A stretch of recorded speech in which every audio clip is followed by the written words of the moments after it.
Nginentombi igama layo uZimkhitha.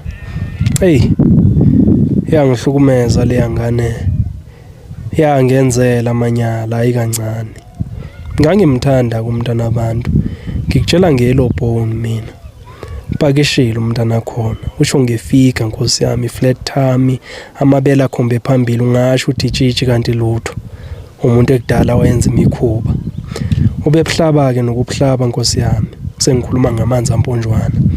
Mina ngumuntu ongemdanga la emanzi namponjwana. Ngiyathinta nje makuthiwa kujatshuliwe. Kodwa ngendlela engangimthanda ngayo ngamkhulula ngathi no hayi. Ngoba ngimthole vele ebushaya. Angaqhubeka ebushaya but amake sure ukuthi ngezikhathi zo7-8 usebuyile endlini mengabe ebushana abangani bakhe. Kwaye kwenzeke ke ngesinye isikhathi uthola ukuthi aphuze angifonele lapho ngabona inathi sithandwa sami ngeke ngisakwazi ukubuya like kumnandi lana sinabangani bami ngishaya ngevideo call ngibonisa abangani bakhe. Only to find out njengoba ngifonela nje amajida ayizeke khona qha isaceliwe ukuthi makaphumele ngaphandle because okwenza ivideo call so that mina njengesilima ngizothini ngizokhola ukuthi no babodwa bama-girls. Hayi ngi-understand ngithi asithandwa sami ube safe ube right. Then after ngeke ngisamfonela because usengitshelile ukuthi u-right la ikhona bajabulile. Kanti-ke uyazazi yena ukuthi uzokwenzani. Saqhubeka sithandana sagcina sesihlala sobabili saseva-city ngaleso sikhathi. Ngangifunda e-Fort Hare e-Alice campus. Ngangihlala ereze bizwa ngejolobe. So sathandana lo mntwana isikhathi eside ngimphethe kahle ngimthanda mina ke ngumuntu othanda nesonto ngihlezi ngimtshela ngithi hayi sike siye esontweni abesho ukuthi ayena isonto ayi masonto esikoleni akawathandi yena unesonto la kubo mayigodukile usonto mayigodukile phela ngi-understand ke futhi ngangisiwe umuntu ophoqelanayo engamphoqeleli ukuthi enze into angayifuna hayi kube mnandi ke benginamajide bengizwana nawo ebesihlezi sidlalela uFIFA ngoba yona into ebengizivalela ngayo endlini. Kanti kulabangani bami intombazana le ibhekile. Mina ngabona sekukudala sekunezinyanga bewenza umkhuba wabo. Ngoba lapho ngatshelwa sengitshela umngani wakhe usisi lengangithandana naye. Wangitshela kumngani wakhe ukuthi yazi wena ukuthi uyatshelwa kwakumxhosa kumngani wakhe uthi ubuyazi into kubani uyatshelwa wena. Hayi ngibuze mina ubungidlilo ubani. Athi umngani wakhe uyakutshela pha. Bungithi kanjani manje?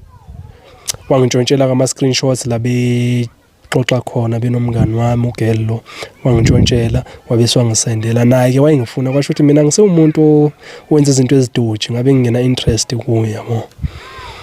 Angibese ngimconfront ugirl ngimtshela ukuthi hayi mfethu wena wenza into ezisoso swaphika hlayile ngimveza ama-screenshots abuza ukuthi ngiwathole kanjani mfethu akubalekanga ukuthi ngiwathole kanjani.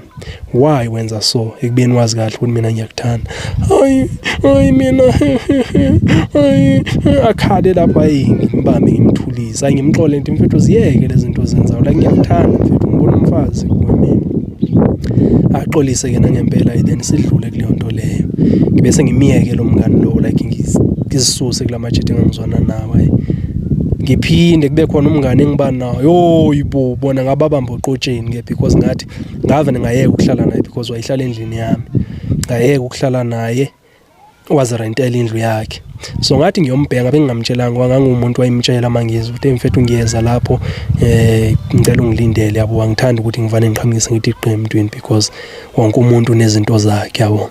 Hayi angazi ukuthi yini yathi ngingamtsheli. Ngaziyela nje ngavane ngaya kuye the mangifika futhi nganganokhi noknok ngafike ngavula mangiphusha ngithi hoba kembhedeni ayibo isuti yesele Nkosi yami bembethe isuti yesele hayi ngathi ukubhikisa amehlo ngithi hayi ngeke ngathi ngibona into engeke ngawubhikibhikisa amehlo ngithi hoyibo mangibabheka labantu ngempela bayenza lento sebegqumile ke manje avene khathala yawo induku yalomfana ngenxa ukuthi manje usethukile ngiyembhaqile umngani wami lo kulapho la ngageza khona izandla ngavene ngahamba ngamshiya kanjalo the girl wafika kumina late ezongicela ukuthi sikhulumisana ngamtshela mfethu ayikho into esingayikhuluma ngeright mina ngeright ngangikhala dlinye embezi lapho ngaze ngacabanga ngisho ukuzibulala ngafonela umjita wami wasemakhaya mtshela mfethu hayi mina ngikhathele impilo la kudala ngizama kudala engaphoqwa amantombazana ayikho neyodwa intombazane engayi mina ngayiphula inhliziyo kodwa njengoba ngiyimi nje kudala ngangiphulwa amantombazane inhliziyo ingawo ngagcina sengincamela ukuthi hayi ngcono ngijole namajita njengamanje mina sengizithandanela namajita because umjita kwenzeki ukuthi azangiphoxa ngisho ukuthi right angazi noma ngazalwa ngiyisitabani noma ngashintsha bumini but sengiyiso manje ngithandana namajita nginomjita wami engithandana naye but ke yimini indoda ayikule relationship so bengithi ngeke ngizoveza kamanyala engawenzelwa ude girl kunzima emhlabeni madoda enisathandana anovikela inhliziyo zenu kwamanyala amaningi la ngaphandle siyabonga nimzwile ubhuti inkosi yami uyalibeka udaba lwakhe uthi manje yena usedlalela elinye iqembu kasazi ke noma isolution ke leyo noma sasi nini nizokhuluma danko